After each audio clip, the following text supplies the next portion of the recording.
Hi, everybody. Charles Cannon, Certified Financial Planner for the Lifetime Income for You channel. Today, we're talking baseball. 2025 was one of the most successful seasons ever in Major League Baseball. The playoffs were among the most exciting and probably the best World Series I've ever seen, with some incredible plays either team could have won. And 2026, it promises to be just as exciting as the Dodgers go for their third straight world championship. But there is a storm brewing, folks, because at the end of the 2026 season, it will be time for labor negotiations to start. And this time it could get ugly. Why is that? Well, ownership is pushing harder than ever to get a salary cap. And the commissioner of baseball was formerly their lead negotiating attorney, someone who was known to be someone who wanted to bust the union, right? And it seems like the teams that have his ear the most are the weak spending teams like Pittsburgh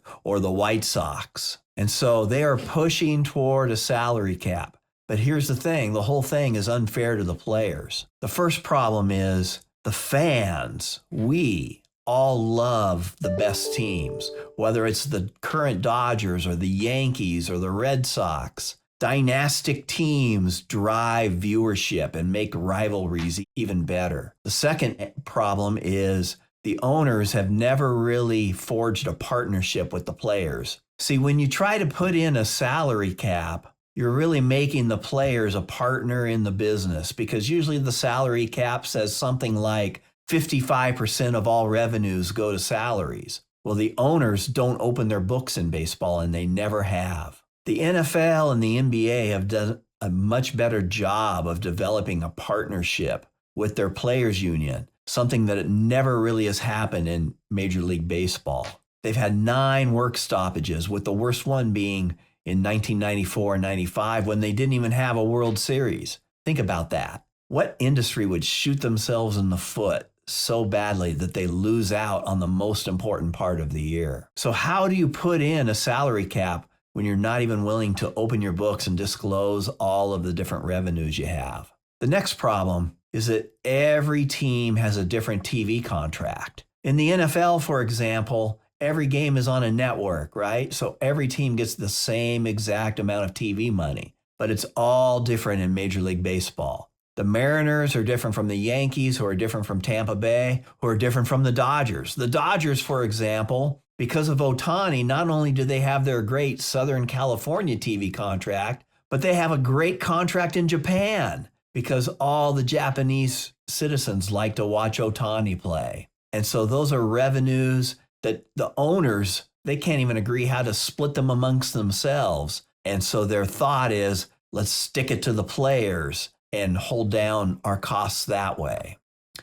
Another problem they have is the way that these stadiums are developed. See, the Brewers, as an example, won their division last year and made the playoffs. And they got $500 million from their local government for stadium development. And then what did they do in this offseason? They still sold off the players they have that are approaching free agency. I mean, that's no way to run a business. The owners need to understand that they're not in it, or should not be in it, for a profit or an investment. They should be in it because they're a steward of the city that they represent. And until the owners really understand that, like the way that it seems that the Dodgers do, they're never always going to be truly successful. See, when they get these stadiums, they also get to develop the land around the stadium, and that's hugely profitable. But they don't want to include that in all of their revenues. We can see that with the Atlanta Braves, which is owned by a publicly traded corporation.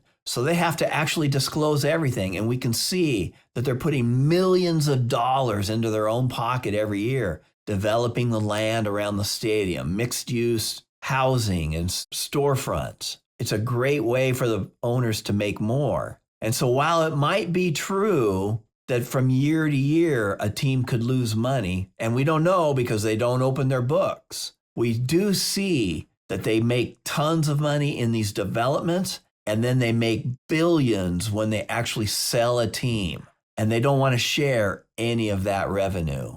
That's not how a steward should act, is it? And so all these things conspire against the player. And here's what really worries me. As we enter into those negotiations next year, the players get pro rata of their salary based upon the games played. And what are the least revenue producing games? Well, April and May. So I think that what we're going to see is a December lockout followed by that lockout extending and wiping out the April games and probably wiping out most of the May games. There goes 40 games of the 162, a quarter of the season. That's 25% of the payroll saved, and it's the least revenue generating time for the owners because schools aren't out yet, and then they make most of their TV money during the playoffs and the World Series. And so it's the players that are left holding the bag during the 25% that they don't get paid.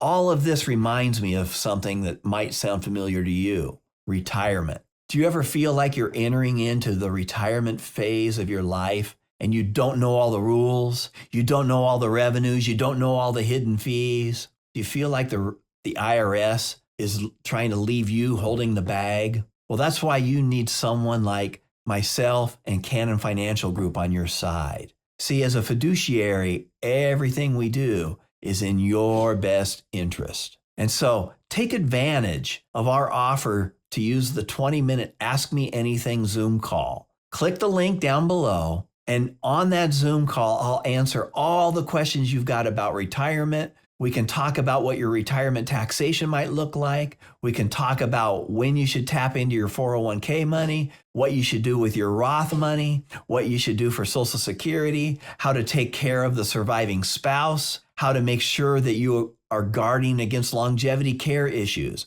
We can take care of all of those things at no obligation and no cost to you. This is Charles Cannon, Certified Financial Planner. Remember, income is the most important part of your retirement.